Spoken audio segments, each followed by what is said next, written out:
My younger self, what's your story? To my younger self, what's your story? To my younger self. To my younger self. To my younger self. To my younger self. To my younger self. To my younger self. To my younger self. To my younger self. To my younger self. To my younger self, what's your story? To my younger self, what's your story?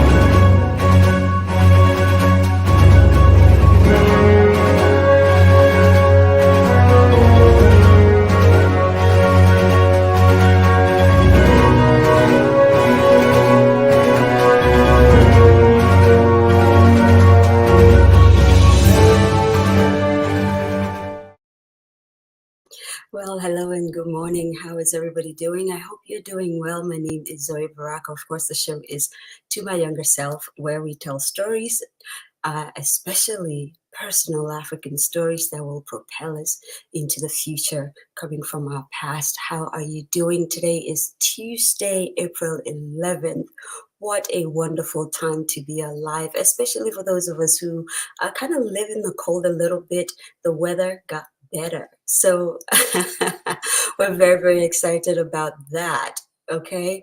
April 11th is also one of my goddaughter's birthday. Beautiful Miss Jada, wherever you are, I wish you well. And I just really pray that you are living your life day to day so that there is more stories to be shared, both present and in the future. I love you dearly, my dear. Alrighty, like we always do, we're always greeting each other from different parts of the world. What I want you to do for me today is when you come into the room, do me a favor and share, okay? We're live on YouTube, we're live on Facebook, we are also live on LinkedIn. So just share, share, share. And even before you touch on the share button, what I want you to do for me is to greet me in your local dialect. Like we always do, we go around Africa and we greet each other in our mother tongues and our father tongues. This is who we are. We are a very communal people. We like to ask people how they're doing. How is work? How did you sleep? This is who we are, okay? Alrighty, so barakadazwa to you, sanungudazwa yadeka kwana lafia. I really, really hope you slept well. As always, I am greeting you first in one of the oldest languages in the world, the Hausa language. It is so wonderful to see you. Yaken Toma Toma Foduawela. We are grateful that you're here. Toma Awela, it is good to see you. I just greeted you in my father tongue. It is wonderful, wonderful to see you. Ndinao to you. If you speak Eve, Wezo, come on in, say hello, say something to me in the comment section. I want to hear from you. Efua, Leke, it is good to see you. Etiseng Akwaba, Uhunta Denya Mawachi. I am greeting you in several dialects of the Akan language. Sao Bonani to you if you speak Zulu. Ibella to you, Ibiokebari to you. If you speak Moshi, Te Oyo Tang, it is wonderful, wonderful to see you. Ojeko to you if you speak Ga. Lale to you if you speak Chadian Arabic. It is wonderful to see you. Itiomafe to you. How are you? That is also Chadian Arabic. And of course, real proper Arabic, we're saying to you, Salam Alaikum. It is wonderful to see you. Please, please go tell your friends that the greatest show on earth is live and we are here, okay? We're just about to get into some incredible storytelling times with the doctor herself, Ama Opoku-Agyemang, okay? Ekaro to you if you are in Nigeria and you speak Yoruba, or you're just Nigerian anywhere in the world. Nagadef to you if you speak Wolof from Senegal, my Senegalese people. How are you guys doing? It is wonderful to see you. Jambo, Habari Gani, Habari Yawasugwe, Iyaware to you if you speak Swahili. Kotong to you, Amohelang to you. Wonderful to see you if you speak Sesotho. Nyase to you, Aloy Joy Damilaki. It is wonderful to see you. Kotoli to you. If you speak Fufoldi, thank you so much for joining us as always. Ake to you, just paying homage to our Haiti people. Wonderful to see you. Bom dia to you. If you speak Portuguese, bonjour, buongiorno, buenos dias. Of course, imaraba, imaraba to you. Wonderful to see you. I tell you, these greetings have become a movement on their own. I want to see who is in the room. Let's see. Oh, yes, our producer is here. Indina Milo. Good morning, family. Wonderful to see you, producer. How is Canada? Hopefully it's the weather is better. Okay, Doris, what's going on with you? It's been a while. Thank you so much for joining us, my dear. It is wonderful to see you. Please, please don't be a silent watcher. Say something to me in your local dialect. I just want to say hello, okay? Alrighty, let's jump into it. Hey, EJOD is here. Hi. It is wonderful to see you. Listen, let me introduce you to our guest storyteller today. You know, I'm always saying that Africans are we are some of the most ingenious people, some of the most talented people on earth, some of them highly skilled people on earth. And I'm just so proud of all of us, wherever we are in our journeys of life. Africans, honestly, we really do it better, okay? I mean, I could be biased or partial. I don't know if it's probably because I am African. There must be something about that. So let me introduce you to Dr. Ama Opoku-Agyemang. She likes to consider herself a pharmacist by training, teacher by calling, and a researcher by choice. She graduated with B.Pharm Pharmacy and MPhil Pharmacology degree from the Kwame Nkrumah University of Science and Technology, Kumasi, and went on to pursue a PhD in pharmacology from the University of Cambridge in the United Kingdom. See, when I read about people like this, I just go, my goodness. It's so fascinating what goes on in their brains, okay? Because I cannot comprehend all of these chemicals and compounds. Oh my goodness. She is currently a senior lecturer at the School of Pharmacy, University of Ghana, Legon. She has a keen interest in mentoring young people in their life and career choices, and more especially recruiting, encouraging, and sustaining girls in science and the representation of women at the highest ranks in the field of science. She believes in sustained advocacy for a fair and equal society for everyone.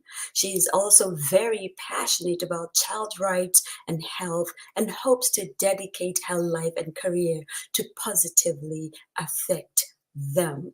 I also know she is an incredible master storyteller. She has a lot of experiences under her belt. And ladies and gentlemen, I am just really excited to introduce you to the incredible, absolutely wonderful, super smart Dr. Ama Opoku-Agyemang. Hi, Dr. Hello. Hello. You are welcome to the show. How are you Thank doing? you. I'm good. I'm really good. Oh, Doing it well. is wonderful to see you. Wow. Thank you. Thank you for having me. Wow, you are most welcome. To my younger self is excited to have you here. And honestly, my job is done. I have the greatest job in the world. So Yeah. over to you, doctor.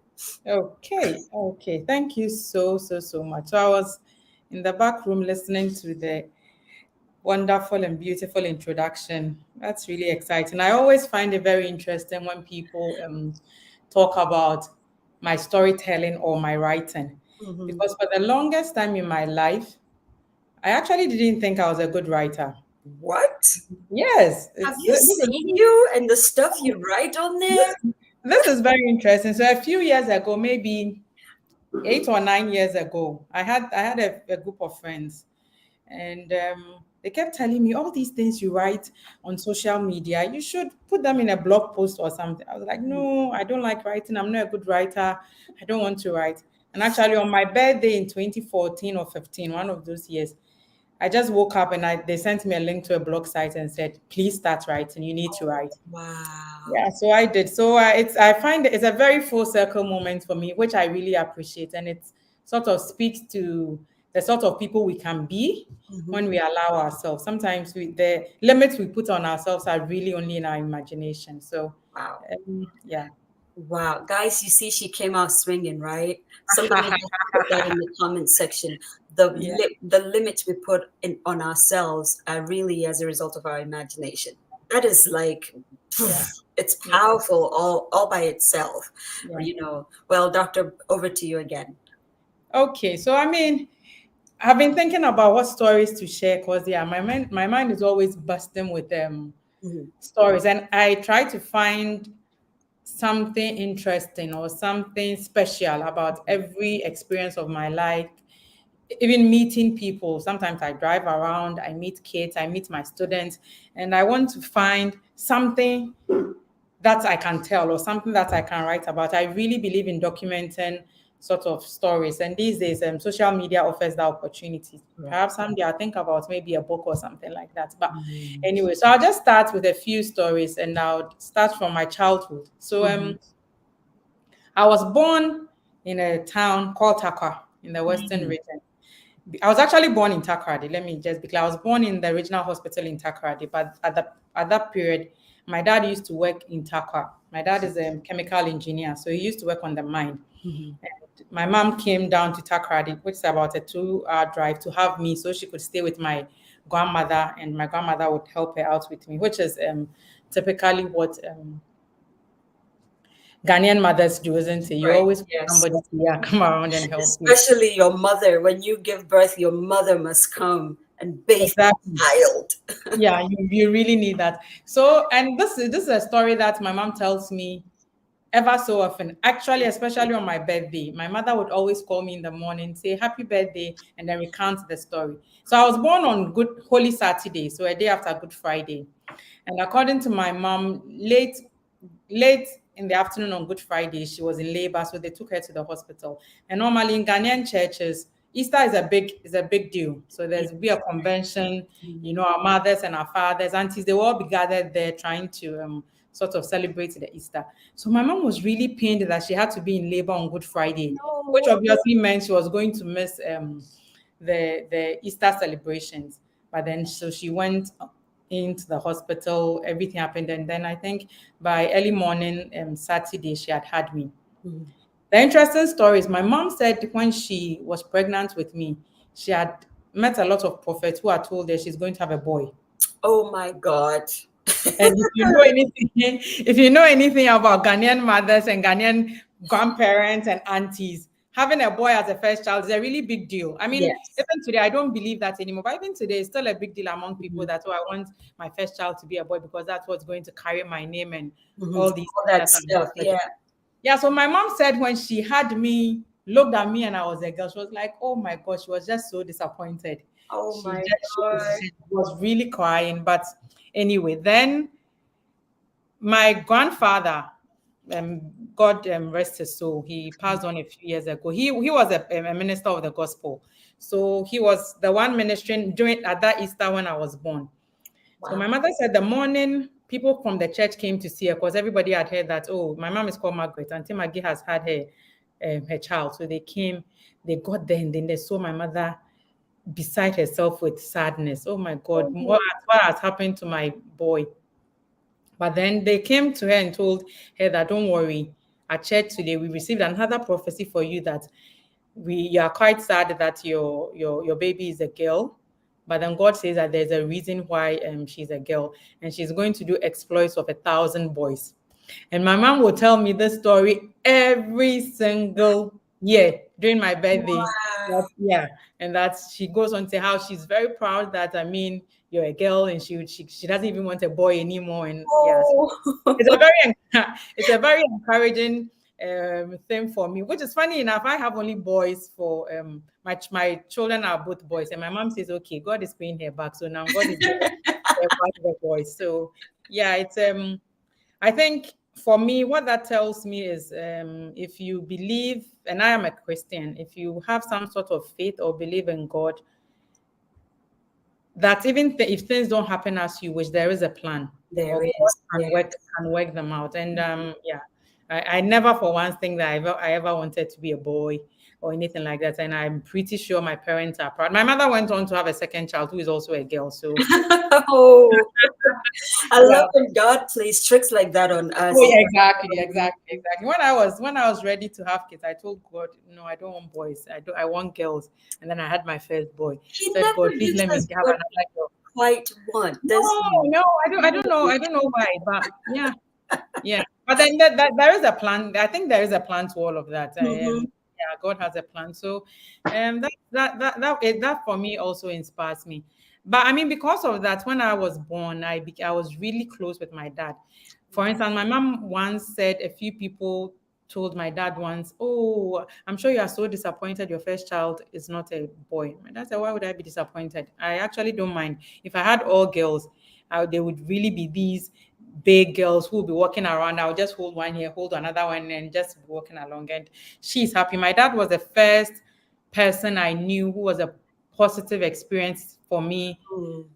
um she really shaped my identity, that you could be proud, your gender was not important. Mm. All that it takes is that you are human Mm. and that you are kind. Yeah. Wow. And so I grew up, I have a brother and another sister, but we grew up not thinking that just because you're a boy or a girl you are any special. My dad just made sure that the most important thing is that you are human and you are kind. Mm. And after that everything else follows. So it was a good thing. And because I was really close to my dad growing up, my mother tells me all the time I would be sitting outside waiting for my dad. And if anybody asked me who I'm waiting for, I'll just mention that I'm waiting for my dad. If you ask me my name, then I would mention that my name is, so my maiden name is Ohinieje. I would mention that my name is Amathelma, Mr. Ohinieje. I love my dad so much that You added the mister to it.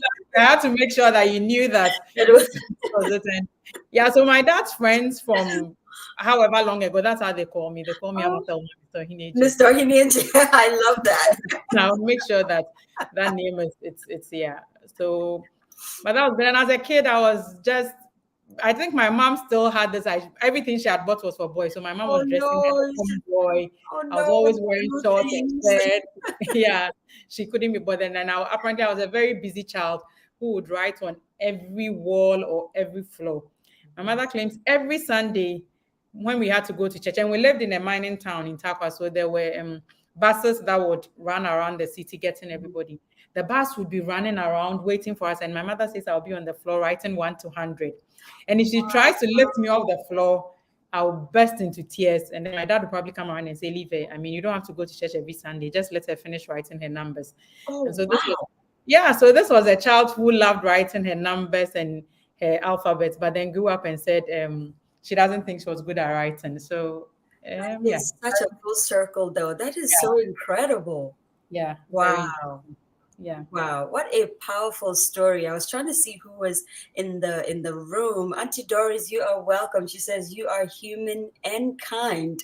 Yes, so humankind, exactly. Mr. Richard Aneem, oh, big boss. Big boss says greetings. I'm always asking Richard, where in the world are you this week? Because he's always like just continent hopping and all that. Boss, like you always say, I owe you a call or you owe me a call. One of us owes somebody a call. So can you make it happen? And yes, you were practicing your teaching craft early. Exactly, writing 1 to 100. Like, No. I don't know any child who enjoyed writing 1 to 100 on the ground. Like, I know I didn't. I know. Yeah. What an incredible first story. Wow. Thank you so much for sharing that. Yeah. Wow. Well, back over to you. I'm just like enjoying your stories. Yeah. Yeah. So this was me who grew up, and I mean a thing that really sticks out every time I sort of think about my life journey so far. I think about so the sort of things that have motivated me to be where I am, and a very good example that always comes to me is when I was younger. So like I said, my dad is a chemical engineer. So from Takwa, we moved for a bit to Takoradi, and then we moved to Obuasi. So sort of trying to follow my dad's career. And we moved to Obuasi. And when we lived in Obuasi, my dad used to work on the mine as a chemical engineer. I was probably 8 or 9. But then every morning, so my dad's work colleagues will come for him. So I think they had a common car, and the people in the neighborhood, they would carpool or something. Carpool, yeah. So every time somebody will come for my dad. But there was one particular person I noticed all the time. And this was because she was a woman, because almost all of my dad's colleagues were men, the engineering 20, 30 years ago. But there was this woman who would always come in her overalls, and she would come wearing that mining The hat? the hats, that they wear. Oh, wow. My young self I just thought to myself, wow, look at this really pretty woman dressing up in these overalls and I was blown away. I just couldn't imagine that a woman could do that, because in my mind, she had to be doing some really fantastic job to be really, really looking that good. I couldn't be bothered about the men. There were enough of them. They all look the same every day and look like my dad anyway. But the woman, I actually remember her. I'm still in touch with her today. She's called Josephine. Wow. So this picture had stayed in my head. So after JSS, I finished JSS. I went to secondary school, did science. And in the final year of secondary school, you start thinking about what course to study in the university. So my dad called me, what do you want to do? I'm like, I want to be a chemical engineer. Why do you want to be a chemical engineer? I mean, your dad is a chemical engineer. What do you think is so special about it? I'm like, do you remember Auntie Josephine? Then Auntie Josephine has stopped practicing engineering. She lived in the US somewhere, I think, doing something else. So do you remember her? Like, I can never get that picture of that powerful woman in her overalls from my head. I'm just going to be like her. Wow. Yeah. And my dad, I remember the conversation my dad had with me. I mean, we talked. He mentioned to me what my strengths are, how my brain worked. And he thought at that time, pharmacy would be a good option for me. We had a very long conversation. This is me and my dad argue. These are the pros, these are the cons. In the end, I was convinced and I studied pharmacy. But it's never left me the power of representation that woman represents. And now that I'm talking to her, I should perhaps give her a call and tell her this story. Because I've told this several times, probably never to her. But in my 10-year-old mind, I was going to be an engineer. I was going to be a scientist, because I'd seen somebody who looks just like me and I could look like. There are many, many stories of people. When I was in JS as a teenager, I used to watch the National Science and Maths quiz all the time. Wow. And there was this woman who would come on stage, will come with a set of papers, read questions in science to students. They would answer, and she's able to tell them that, no, this is wrong, this is correct. I was thinking, wow, how is a woman so smart in physics, in chemistry, in biology, and in math? All together, yes. All together, yeah. I mean, at that point, I told myself that, okay, I'm going to be a woman. I'm going to be a professor just like this woman. Wherever I ended up, I'm going to be like Professor Ramadi. And I told that to myself. Oh my God. And she was my role model growing up. I mean, anybody who knows me, everywhere I sit, I pay homage to that woman. I'm so glad it's so painful that I never met her in person. However she is, I know she inspired many people, me included. And funny enough, now I work with the NSMQ in the same sort of position that she does. I moderate some of the NSMQ content. No. Yes. And it's such a full circle moment for me that the woman in my father's living room in Obuasi, I so aspired to be. The day I was asked to be on the show as a quiz mistress, it counts as one of the happiest days of my life. Wow. Just because I was, it is a full circle moment to me. And whenever I go on the National Science and Maths quiz these days, so there are people we go to the region. Sometimes I've been to the northern region, I've been to Central, Ashanti, and every single time there are young girls who walk up to you and go like, I so want to be like you when I grow up. I was like, wow, this is me. So I always speak of the power of representation. It is important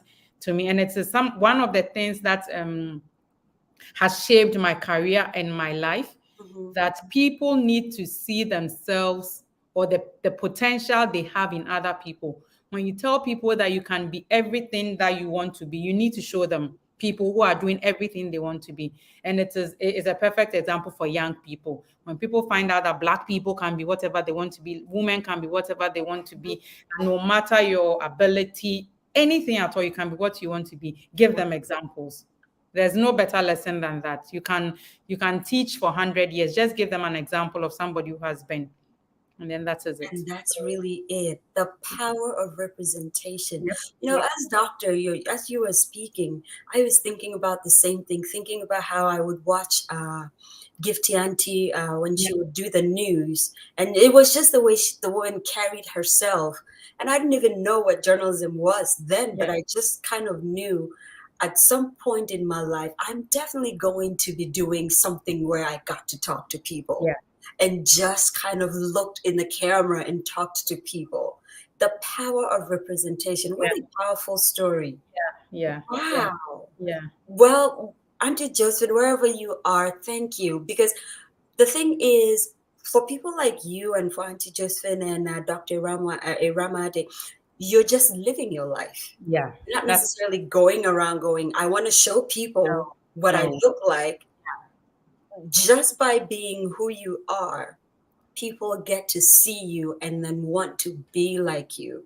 So, I mean, I don't know what any one of you in the audience would tell your younger self, but whatever life you're living, live it because somebody might be watching. Yeah.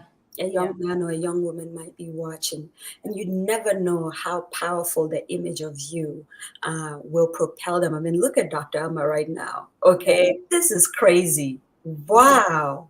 Yeah. There's a certain authenticity. There's a certain level of power in living your life authentically. That's the best example you can give anybody. Like you said, no airs, no pretense. Just live your life. Do what you're doing. I don't do anything these days because somebody is watching. I don't write any posts because somebody is reading. This is just me sharing my experiences. And then so many times you get people. Sometimes maybe a few weeks ago, I got a message from somebody who was graduating from law school and saying, I never told you this, but a year ago, I was really struggling through law school and with my kids. I read a certain story you shared and I was encouraged. And I was like, which story? I don't even remember that story. But then she was encouraged and now she's graduated law school and she wanted to tell me about that. Like, wow. Oh my God. I believe in living authentically. There's nothing better than that. Oh my God. You know, for those of you who are watching us in other parts of the world and don't know what NSMQ is, that is Ghana's premier quiz, I don't know, platform. Like it's a national event for Ghanaians. We come together and kind of support our schools. We want the schools we went to, because Ghana is very embedded with the boarding school culture, especially when you get to, I guess, senior high school. Most of us go to boarding schools, and we kind of, that's where our fraternities begin to form. You know, we kind of, you know, I went to this school, so I'm cheering for this school and all that. And it's called NSMQ, or the National Science and Math Quiz. And that's what Dr. Amma is talking about. It's such a powerful position to hold on to be in, to encourage the young generation, or the generation after us, to kind of aspire for even higher heights. It's such an incredible experience. And I really do hope one of these days in the summertime, you kind of get to experience what we experience in Ghana every year. I just thought I would give that a little context. And speaking about the National Science and Math Quiz, the creator, the woman, the legend herself, Nana Ikia Mensah Bonsu, she says, what Amma just said about the power of representation is the reason why Primetime has always used women scientists. Wow. As quiz mistresses of the National Science and Maths Quiz. Can you imagine that? That is ridiculously crazy. Wow. And Auntie Doris says, live authentically. And again, there's a comment here. At prime time, we believe that the face of science is that of a woman. Chai. Someone put that in the comment again. Just write it again. We are proud to have inspired many women scientists through the NSMQ for the past 30 years. Yes, that's how long that, this national phenomenon has been going on. And this doctor sitting right in front of us has the singular honor and a privilege of also being a part of these incredible group of women doing incredible things. First on the continent of Africa, and of course in Ghana, West Africa. Wow. I'm going to throw it right back at you. You're just sharing so many incredible stories. Keep going. Okay, so this was me, went through boarding school, like you just explained, went through to the university. And at the university, for my undergraduate studies, I studied pharmacy. Because like I said, my dad had convinced me that with my set of skills and interest and passion, pharmacy was going to be a good fit for me. And then I was like, why not? I'm not too, I don't believe that for teenagers, and this is the age where we go to the university, people should be boxed into specific careers. And even in my career right now, one of the things I do is to really encourage young people that wherever you find yourself, just excel at it. You are 17 or 18 years going to the university. There's nothing like, if I don't get to do medicine, I'm going to die. If I don't get to do engineering, that's the end of me. I try to encourage myself. You can find yourself anywhere. A first degree, it really is the start of your life. So I was happy to go do pharmacy. I went to pharmacy school. This was me just floating around the university, really excited that, I lived away from my parents for a period. Don't we all enjoy that part? Like, yay, freedom! Until your money is finished. Exactly. And then you have to find your way home or do telephone calls. Yeah. But then I went to the university. It's a really good time. I made good friends. But by the time I was done with the university, I sort of knew I wanted to end up in a field where I taught. Because throughout my life in JSS in secondary school, there was something that always happened with me. For instance, a teacher will be teaching in class and then a student would ask a question and say, I don't understand this or that. And then the teacher will say, I'm not sure I get you. Can you maybe repeat the question or explain yourself better? Then I'll put up my hand and say, I can explain the question to you. I get what he's saying. Then I would explain my colleague's question to the teacher. So there are many times when my teachers have told me, have you considered teaching? You should teach. But at that point, I was like, no, I want to be in a field where I'll make lots of money. Teachers don't have money. Yeah. But then we still say that. Yeah, but I don't know. There's nothing as rewarding as teaching for me. Anyway, so by the time I was finishing pharmacy school, at that point, I knew I wanted to teach at some level. Right. So then I decided I was going to do my master's. I was going to do my PhD. So I went on, did my master's at KNUST. So that's Kwame Nkrumah University of Science and Technology in Kumasi. That was the university that was offering pharmacy then. I'd finished my undergraduate degree. I did a master's. And after my master's, I wanted to do a PhD. So I started off. This is crazy. Can I just butt in here a little bit and ask how? I mean, of course, you don't have to tell us the age, but aren't you like 35? Like, no, so a few years more. A few years. How do you have? I'm late 30s. This is crazy. Yeah. See what I'm talking to you guys about this African thing. Like, look at her. Yeah. If she said I was 22, I'd be like, all right, yeah, she's 22. She does look it. But like, 21 with some years of experience. PhD, all of that, and still under 40, it's mind blowing. Yeah. Again, you can do it. Oh my God. Yeah. Wow. But yeah, actually, I graduated with my PhD months before I turned 30. And whenever I told people it was a big deal, I was like, no, I'm actually the oldest. Yes, I was actually the oldest person in my PhD class because there were people who were 25 finishing up. Yeah, but then if I told every Ghanaian, wow, you had a PhD before you were 30. This is happening in Africa. Yeah, so it was good. I actually wish I had it earlier. Wow. I am so impressed. Like, you can just see how excited I am about that. I mean, wow. Yeah. Well, let's keep going. I just had to butt in there and just kind of ask because I was wondering, like, huh? Wait, yeah, no, that's fine. So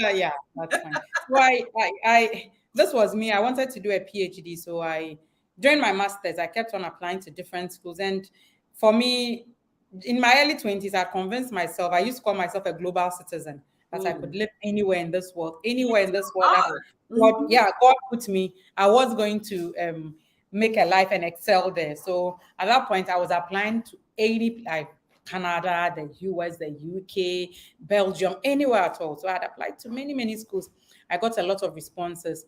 But then one day, one of my professors just mentioned to me that, oh, I know you are looking to do a PhD, but have you heard of the University of Cambridge? I mean, immediately he said, I laughed and said, hey, Prof, you won't let us concentrate on the ones that we can easily go into. University of Cambridge, to do what? Let me just do my schools that I can. He was like, no, there's actually, they have a scholarship for Africans, and I think should apply. Wow. So I went to check it. And I was really not convinced I was going to do it because I wasn't going to get in. I didn't want to waste any time. So I came back and told him that, you know what, I even have to pay £35 as admission to process my admission. I don't have money. I don't want to do it. He said, don't worry, I'll pay for you. Really? Oh, wow. So then I applied really just to sort of, so he'll get off my back. And then I applied, and in a month or two, I received an email, and the shock of my life, they say, you have admission. I do have admission to University of Cambridge. How is this even possible? Anyway, and so it's paid for. Yeah, no, at that point, I didn't even know. They had told me I had admission. I should apply for scholarships. So there were many scholarships they told me to apply for. There was one that was being sponsored by the Gates Foundation. And this was the one my professor was talking about. Like, okay, good one. I applied for that one. I applied for many others. And the Gates Foundation, they had to do interviews. So they would call you. There's a panel. They would call you wherever you are in the world. They called me. This was me. I was a student then at the university doing my master's still. They called me, and sadly, just that day, the network decided that it was the day that it was going to mess up.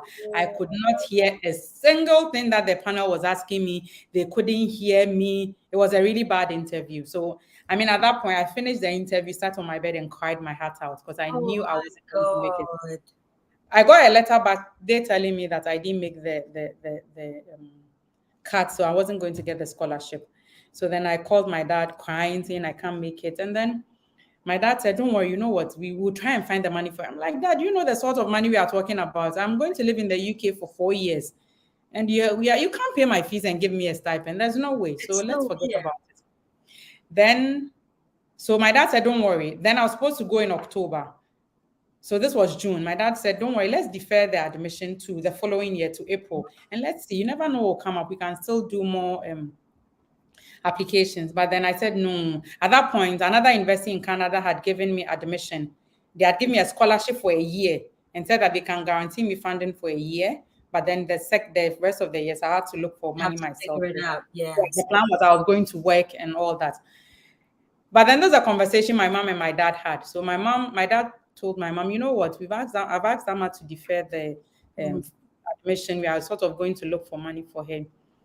And then my mom said, oh, okay, but what's so special about that school? Why doesn't she go to Alberta and do something else? And this is a conversation my dad said he had with my mom. My dad said, have you heard of the University of Harvard? My mom said, oh, yes, I've heard. Then my dad said, that's the university Obama went to, you know that. My mom said, oh, okay. Yeah, my father mentioned a few names who had been to Harvard. She said, Cambridge is on the same level as Harvard. Said then my mother sat back and said, okay, then she's not going in. We are going to look for money for her to go to Cambridge. Oh my God. So this was how my parents had decided that even they had to scrape their savings off for me to go to Cambridge, they were going to do it. And I owe everything to my mother, especially for saying that at that point, at some point, my dad said, okay, let's think of that. My mother said, no, you said it's at the same level as Obama school. We won't batch you. Oh, wow. Yeah, so just on the day that I went to, so we found some money, and thankfully I got a scholarship to pay for my part of my fees. So then all I needed was a stipend, a living stipend. And it sounds like little, but it's a lot. At that point, the UK government needed you to prove that you could have at least £10,000. I'm talking about 2010. This is 13 years. A lot of money. A lot of money for an engineer working, Boise, and my mom is a baker. But then my dad scraped all of his savings, and the first time I was going to Cambridge, gave me this money That was £2,000. I remember so well. And said, "You go, we'll see what will happen." So this is me. Went to Cambridge. My fees had been paid. I had £2,000 to start life with. So in my first year at the University of Cambridge, this was me, and I lived very close to a Sainsbury's. So Sainsbury's is sort of the Walmart, the one of the biggest grocery shops in the UK. I lived straight opposite Sainsbury's. But I'll go to Sainsbury's and I'll look for what they call Sainsbury's Basics. So this would be the cheapest sort of the brand. Yes. But then I'll go there. Brand, yeah. I'll go there and buy all my ingredients, go back to my room and make pies, all the things. And actually my roommates will come, my housemates will come to me and say, "Oh, everything is smelling really nice. Can we get some?" Like, you people don't know this food that I'm eating. But then we'll go, if I went to the office or the lab, and then we'll hang out maybe during breaks or lunch breaks, people will go and buy these expensive sandwiches, £5, whatever. And they would ask me, "Oh, Thelma, you're not buying any?" I'm like, "Oh no, I really don't like sandwiches. I really do." I didn't know. Yeah, but then all of this, I was still determined that I was going to make it. So even there, I still kept on writing for scholarships. In my first year, I went to Cambridge in October. In November, I'd applied for this scholarship that was funding people who were coming from developing economies. And in a matter of few weeks, I'd gotten the scholarship. In 3 months, I'd applied for another scholarship. I'd gotten it. And even with that, the second scholarship, that was going to pay for all my stipend. When I applied for it, they asked me to come up with my living expenses, how much I thought I would spend. And me being the typical Ghanaian person thinking that, "Oh, let me be modest. You can't go and ask for all this plenty money for the people." I went to ask for some small money. Immediately my email, when they called back and said, "Are you living in Cambridge? This money is not enough. Please make sure that it's up to this amount." That was the point. I was like, no, sometimes we just underestimate and belittle ourselves. Yes, and we undervalue ourselves. Exactly. It taught me a lesson never to undervalue, because all the people who were getting that stipend were no better than me. No. We're all in the same place, doing the same thing, working. So then they said, "No, you should get that money."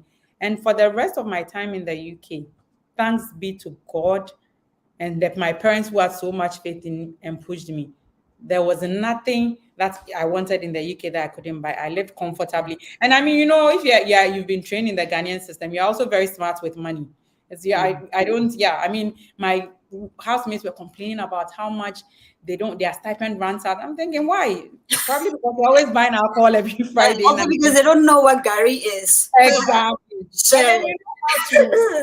And save your money. And I remember in my third year, there were days that I would just go sit in the same cafeteria that I used to go with my friends when I told them I didn't like sandwiches, and just buy the sandwich and eat, just to make a point that, I can really afford it. Through the scholarship I had, part of my PhD experience I spent in Australia, paid for. The University of Cambridge paid me to go live in Australia and do research. And my PhD experience, it started very rocky, but then it took off. It took off and it was wonderful. I got to travel to almost every continent on the world throughout my PhD. I just applied for a fund to go for a conference. I'll get to the conference and then they'll say, "Okay, we can actually refund your money." I was like, "Why not?" Wow. So I have strong faith in God. And I tell my mother this. My mother is also one of the kindest people in this world, you just need to tell her that I need money for anything, for school, anything concerning education, and she'll give you the money. And I always tell her that there was no way she could raise the tens of thousands of pounds to take me to Cambridge, but then she could give 100 CDs to somebody, 500 CDs to somebody. So at the point when she couldn't, God would just have to provide. Because and this is it, God makes us channels of blessings. We help those we can in our own small way. And when it gets to the bigger ways, God will just bring another person to pour into it. Kindness always pays off. It always pays off. It doesn't have to be you personally. It could be your child. It could be somewhere else. So we just live to be kind, not thinking that we are going to get anything back in return per se to us.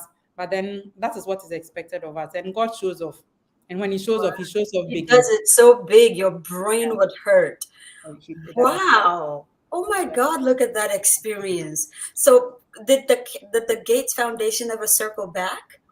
Funny enough, I went to Cambridge, and the Gates Scholarship is actually one of the most prestigious scholarships in Cambridge, really. I mean, they have a Gates Scholars and all that. I wasn't part of the gate scholars, which was fine. I actually at some point dated somebody who was a gate scholar, so that's the closest I That got to was the the scholarship. proximity, like famous by proxy, right there. Yeah. But then the scholarship I was on, and it was my scholarship is the faculty for the future from Schlumberger Foundation. And it was way more than what the people on the gay scholarship were getting. Yep. Imagine that. Yeah. Yeah. And I'm so grateful to that. And the faculty, the Schlumberger Foundation, that my scholarship connected me to thousands of women for all over the world because it sponsored just women who are doing science programs. So we have a community, so people from Indonesia, people from Nigeria, we have a community of these like developing scientists, women doing great and fantastic things. And I so appreciate that I get to be a part of that community. Wow. You know, as you were talking, I'm picking up so many incredible lessons. And one of the things I'm just right now just thinking about is how when you want to do something and the immediate answer that comes at you or situation turns around and it seems like it's a big fat no. And in your case, you sat on the bed and you cried and you're like, oh my God, this was, at least in your mind at the time, it's one of the most prestigious scholarships.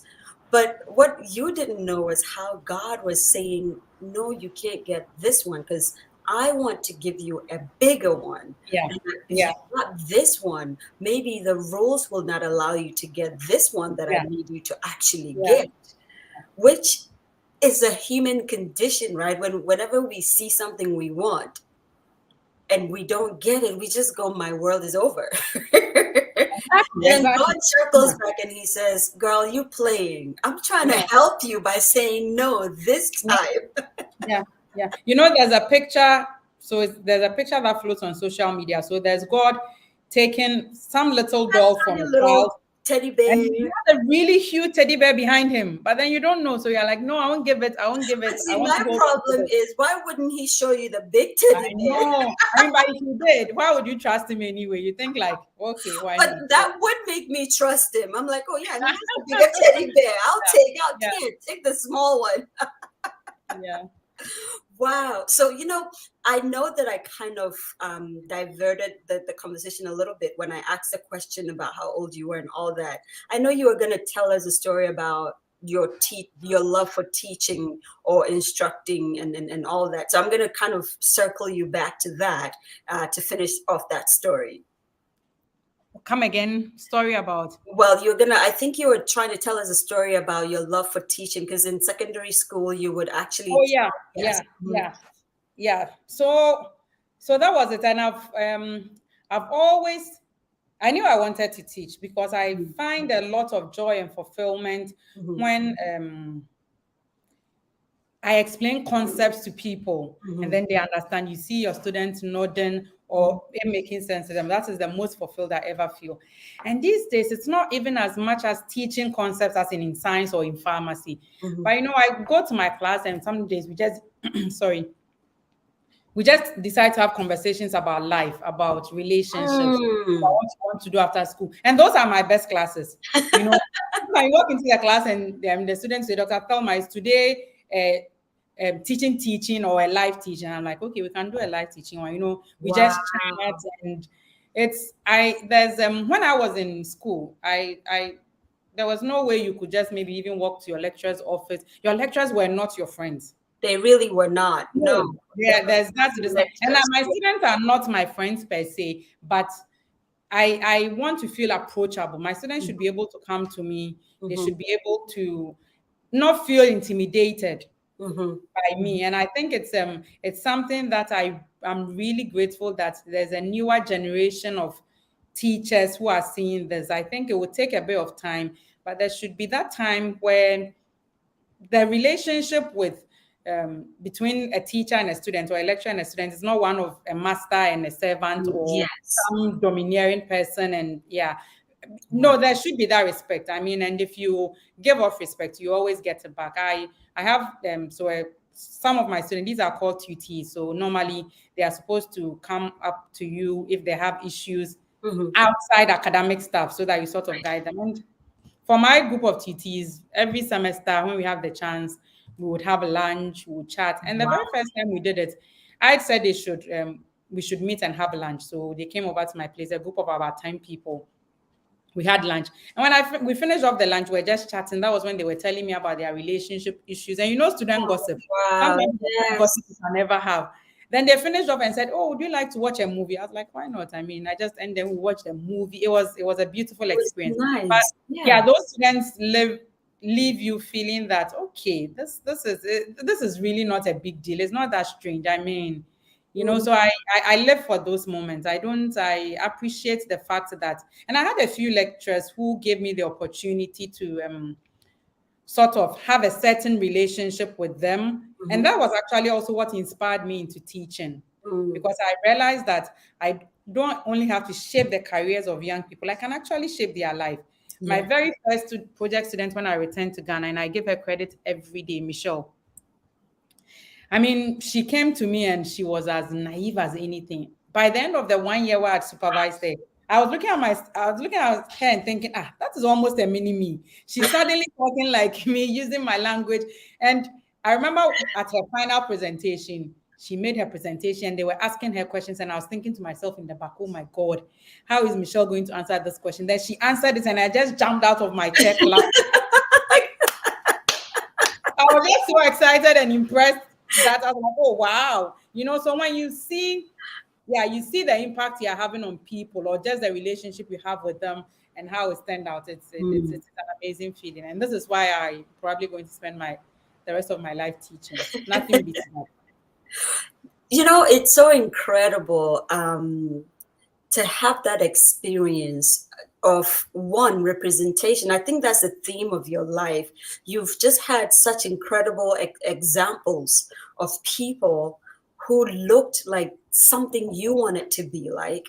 And then when you got there, you didn't just stop there. You're paying it either forward or back. It depends on how you look at it. You're paying it forward and you're paying it back, because you're going back and saying, I remember when I used to look up to that person or that person. So you really are paying it back.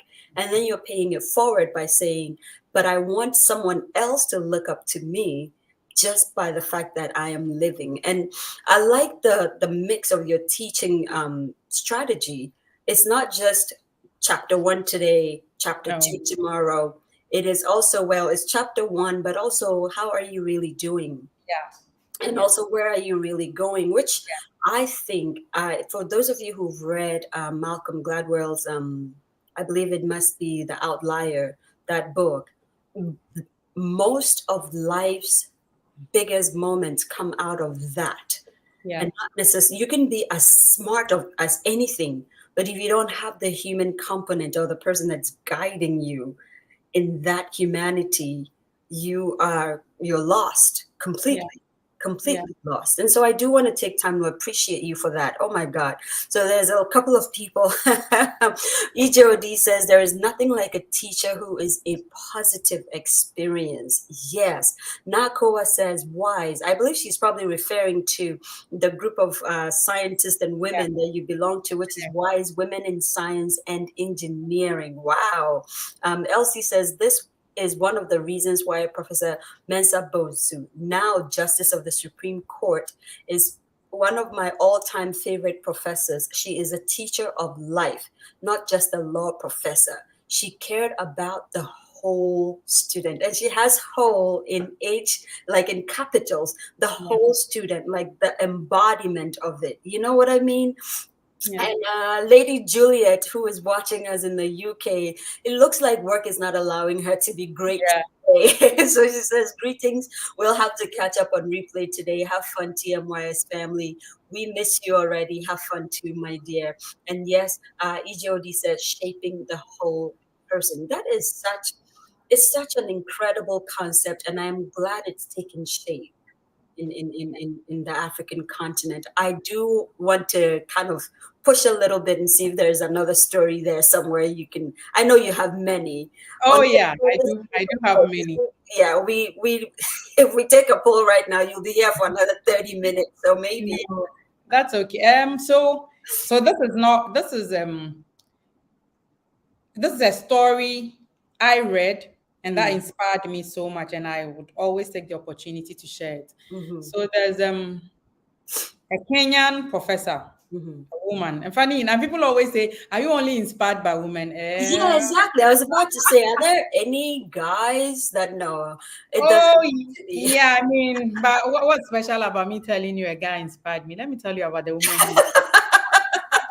Listen, there is. Dad, I mentioned my dad, isn't it? My Yes, dad. you did. You really did. Yes, yes, you did. But then there's a Kenyan professor. So she's late now. She's Professor Wangari Maathai. Mm. She's actually one of a few African women who have won a Nobel Prize. Wow. Mhm. So yeah, there's this woman she is a scientist. I think her background is in botany or zoology, one of the science areas. But then she rose up to become an environmentalist and a politician in Kenya. Mhm. And at the height of her career, so the government of the day was trying to cut down a lot of trees to build parks in the middle of the city in Nairobi. And this woman was not having it. She said that we need to protect our environment. These are just commercializing our natural resources. So she was going on demonstrations, staying in on parks with people being arrested. But then she was organizing women to plant trees all over Kenya. And so because of that, she said they were not going to cut down the trees. One of my favorite things about her as well is, anyway, she got married to this gentleman. After a few years, the marriage was not working. So they divorced. And when they divorced, the ex-husband took her to court and said that, okay, the divorce is done now. You have to drop my name. I don't want you to use my name anymore. The man said, that's fine. I'm not going to use your name anymore. So she went back and inserted a letter, the letter A in the husband's name. She said, it's no longer your name. So the husband was called Mathai, but then the woman made it Mathai, 2 A's. And Oh my God. your name, it's mine now. And she went off with it because she had built her career around the name. And Right. the man So was she trying needed that. Yeah. okay, don't worry, I'll just make it my name. Anyway, the crux of the story, she always tells the story that inspires her, which is a story that inspires me. So the story she tells is a Kenyan folklore that in the forest one day there was a big fire. Big fire that was grazing everything down. And there was a river just after the forest. So all the animals had run away from the forest beyond the river. And then they were huddling together, afraid. Oh my God, what is going to happen to our home? And there was a little bird. It was flying all over the place. And what the little bird was doing was it would fly to the river, pick a drop of water, then go drop it on the fire. Every single time. Wow. So all these animals, the elephant said, what are you doing? Like, this is a really big With fire. a big trunk that could actually store water. Why are you wasting time, like flying over us, even confusing us? What are you doing? Picking this water? How are you going to ever bring this fire down? And the bird said, there's nothing, I can only do the little I can do, and that is what I will do. So the bird kept on doing that. And so the woman said this story inspired her that she can't solve all the world's problems, but the little effort she's going to do it. And I read this as a young child. I was sitting on the plane traveling somewhere. My dad used to also work he worked in Tanzania. So I was going to visit him once. And I read this book and I was like, wow, because I was traveling on Kenya anyways. So they were celebrating. I read it. I'm like, wow, this is such a powerful story. And that also really, really shaped me. Interestingly enough, when I met my husband, a few years after, not a few years, many, many years after, it's actually the very first book he bought me was a memoir of Wangari Maathai. I'm like, okay, my God, you're doing something right. If you find out to buy me the book of one of my favorite people. I think I might could marry you. I know, right? I'm like, okay, maybe there's something there. But yeah, this is a story that inspires me every day. Like, some days I wake up and think, oh my God, this world again, this has happened. This has happened. Yeah. Yes. So what? I can only do my best. I can only do my best. And just in and your once you do that, it's enough. Yes. Yeah. Yes. Wow. Doctor, it has been such an honor just listening to you. You know, when you were talking, I'm saying to myself, man, I have such a long way to go. But then you cap it off with this incredible story where you're saying, listen, if you're a bird and your beak is that little and that's all the water you can hold, what I am getting is it's not even your fault that you have that little beak. That's the ability God gave you. Yeah. That's all you can do. There is you can wish to be an elephant all you want, and you can wait to be an elephant all you want. You will never be an elephant because that's Yeah. not how he created you. Yeah. You can grab your little beak, go to the stream, grab a little water and pour it on this big raging fire. You've done something. So Yeah. brighten your corner, just that Yeah. little space where you're in. Just be bright. And Yeah. I was like, oh, okay, so I can keep inspiring people, then I don't have to. You can. Everybody. Yeah. Everybody What? can. Yeah, wow. And of course, our producer says perspective because she's Yeah. always, grabbing perspective from stories like this. And so Yeah. I just want to take time to appreciate you. And I know your students take time to appreciate you. And now, when I'm watching NSMQ, I will be looking at, listen, we're just being so famous by proxy right now. Like, I'm just like being super dope, incredibly smart Africans all around the world. And I mean, that's how I get, my tiny little, I don't know, association by greatness. What an incredible honor. What an incredible honor. We're going to try to round off. Doctor, at this point is when Zoe gets to talk a little bit longer because I'm trying to, Okay. I have to read my cue cards and all of that stuff and also introduce a few programs. One, for those of you who are new on the To My Younger Self platform, you will see that or even the ones that have been with us all this while, you will see that our profile picture has dramatically changed. And that is because we have been very, very honored and privileged to have one of Ghana's, and honestly, I dare say, one of Africa's greatest photographers, Michael Aboya, or for those of you who follow him on social media, Aboya8, to kind of just give us one of the greatest portraits he's ever shot that just speaks to our purpose as To My Younger Self, and we get to use it, and so we're just grateful to Michael Aboya for allowing us to use that on all of our social media platforms. So go check out Michael Aboya and just see all of the incredible shots he has. He is currently, I believe, the ambassador of, I don't want to get it wrong, but it has something to do with the Lightroom. That guy is crazy intelligent. Again, I'm always talking about just how smart and just so much talent that's on the African continent. He's one of them. Moving on, I want to take time out to just kind of recommend a few platforms to you. As African people, we're always saying, not only do we want to share our stories, we also want to, like just how Dr. Amma has shared today, just brightening the corner where you are, but also putting your money where your heart is, putting your resources and your talent and your treasure where your heart is. If we pour money on the African continent, it will grow. Okay, we cannot keep waiting for governments to do things for us. Let's support each other is all I'm trying to say. So Book Nook by our big brother Nanare Damwa and Kofi Akpabli.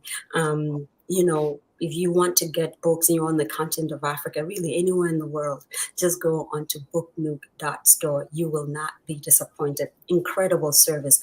Kunda Kids, they are publishing books for African children all around the world. They're like retelling Africa's history with animated stories, teaching languages and dialects from the African continent to children all around the world. It's incredible. Download their app, begin to kind of reintroduce your children to where they really do come from. Of course, we have, I think I've lost one of my cue cards, and there we go. We're talking about where Ghana, they are doing incredible things on the continent of Africa. If you want to look good and just promote Ghana, you want one of their outfits. Of course, Humanity Chats by Margie Marge, coming out of the United States, also one of the most listened to African podcasts out there.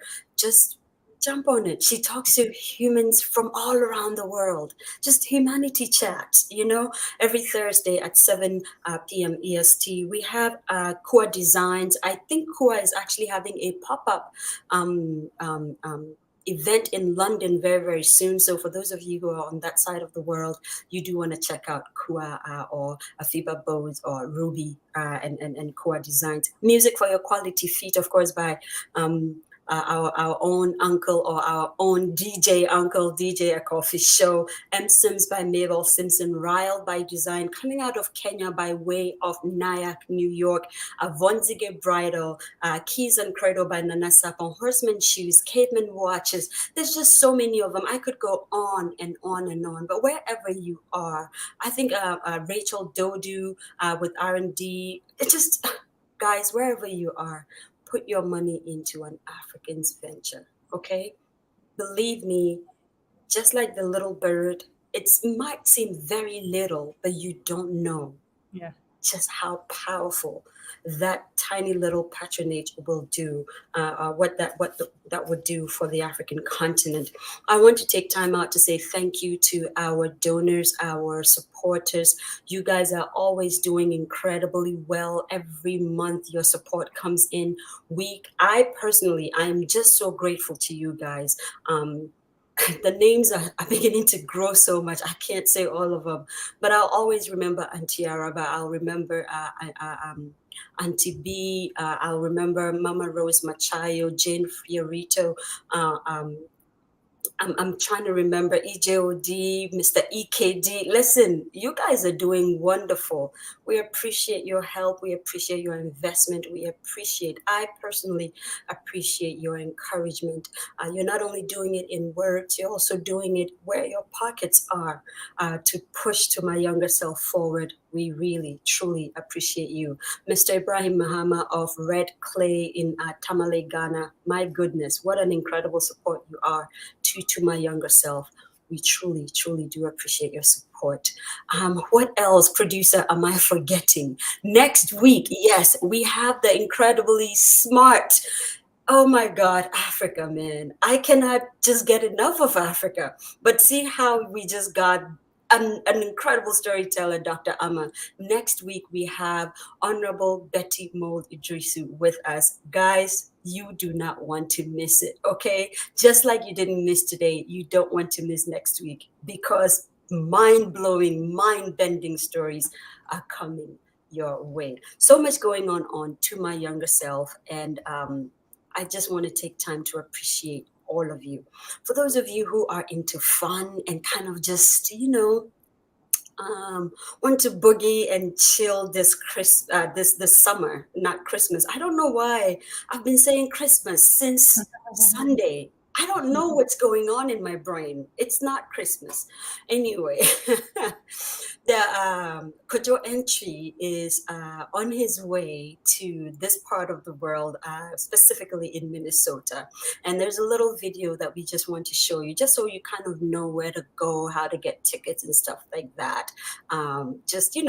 Bring your family, bring your friends, those who are African, those who are not, just to experience a flavor of high life and hip life and all that great stuff that Ghana has to offer, that the African continent has to offer. So just give us a few minutes, maybe a minute and a half, and we'll be right back to close out. Okay, guys? All right, here we go.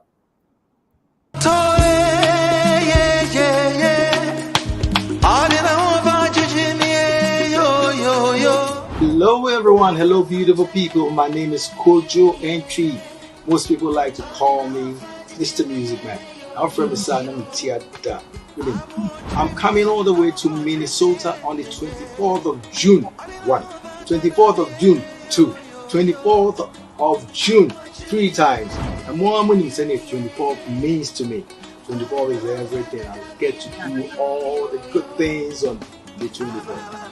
And this time around is Kwauman Association inviting me and my band to come there and perform for you. All I want you to do is remember your love song, the songs night that was the idea then say Dokopa, say Tatianoma, say Wapi, and as open here, the coffee speed in Israel.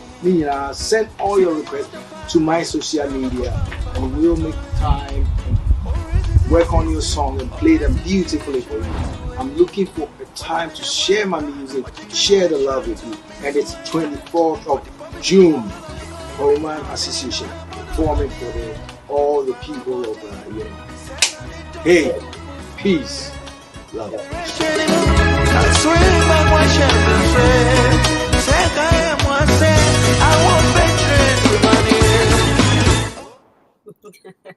The 24th of June, the maestro himself, Kojo Entry says, and it's going to be around my birthday. So, hey, who's getting Zoe a ticket? You know, I want to be close to the stage, like right there at the VIP, you know, just so I can touch greatness, you know. Let's see a few comments here. Tilly says, I admire smart, beautiful, but modest women. Go, Dr. Opoku-Agyemang. My goodness. Producer says, we beg, slow down for us. Why? Some of us are still thawing out from winter. Christmas is far, far away. Like someone will say, it's far away. I know. I don't know why I keep saying Christmas, Christmas. I'm going to repent and say summer, summer, because we need a little bit of sun out here. Dr. Amma, God bless you. Thank you for making time. I know this one was a bit tricky for you. It was hard for you, but you're here, you shared stories, you're smiling, and you're just doing your tiny little bit in your corner by just being here. I truly appreciate you. What is the last thing you want to kind of share with us before we close out? Yeah, it's been a very interesting one. Like you said, yesterday, I still wasn't sure I could pull through this, but then, yeah, I think there is a life, and yeah, we can do it. So actually, I think I should dedicate this show and me being on to the memory of my friend who I lost less than a week ago, and we live because they lived. And yesterday I was just talking to my mom and said, this is so devastating. How do you move on when you lose somebody so special to you? My mother said, you remember the life they lived and know that they lived to their best, and decide that you will live to your best as well. I think that's nothing better than that. So wow. Thank you so much for having me. No problem. And thank you again for your strength of character. I think the thing that, drove you to really, and I'm just conjecturing, but I think I'm right, is you gave a word. You said, I will be there. And so you showed up. Yeah. You showed up. Thank you. I know, and you didn't show up, forlornly. You showed up smiling. You showed up saying, there's so much going on in the background, but here I am. Guys, this is a testament to her strength of character, and my condolences to you. Of course, the whole team at To My Younger Self is just really praying with you and also just supporting you. If there's anything we can do, you know absolutely where to reach us. Guys, we've come to the end of another incredible show. See, when we're getting off is when people are jumping on. It's weird how you guys do that to us. I don't know what to do. I'm trying to unhook, but here they are just kind of commenting and going on, and we're going to unhook, okay? Yeah. Love you dearly. We're very grateful that you take time to invest in us. My name is Zoe Baraka. I've been in the studio, virtual studio, with the incredible Dr. Opoku-Agyemang. Guys, we will see you next week. Keep brightening your corner. Keep being yourself. Keep being the best African there is out there, okay? Much love, peace, and happiness. See you soon. Bye. Bye.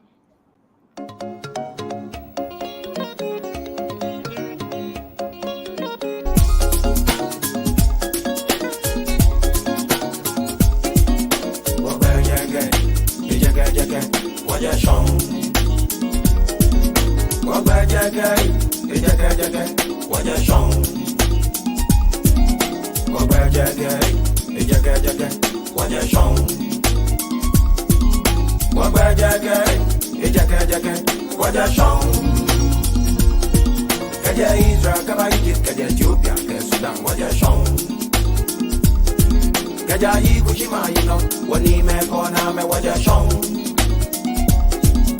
So Timbuktu, Ghana Mali, Sumanguru, you know, waja shong. Waja jage, waja shong.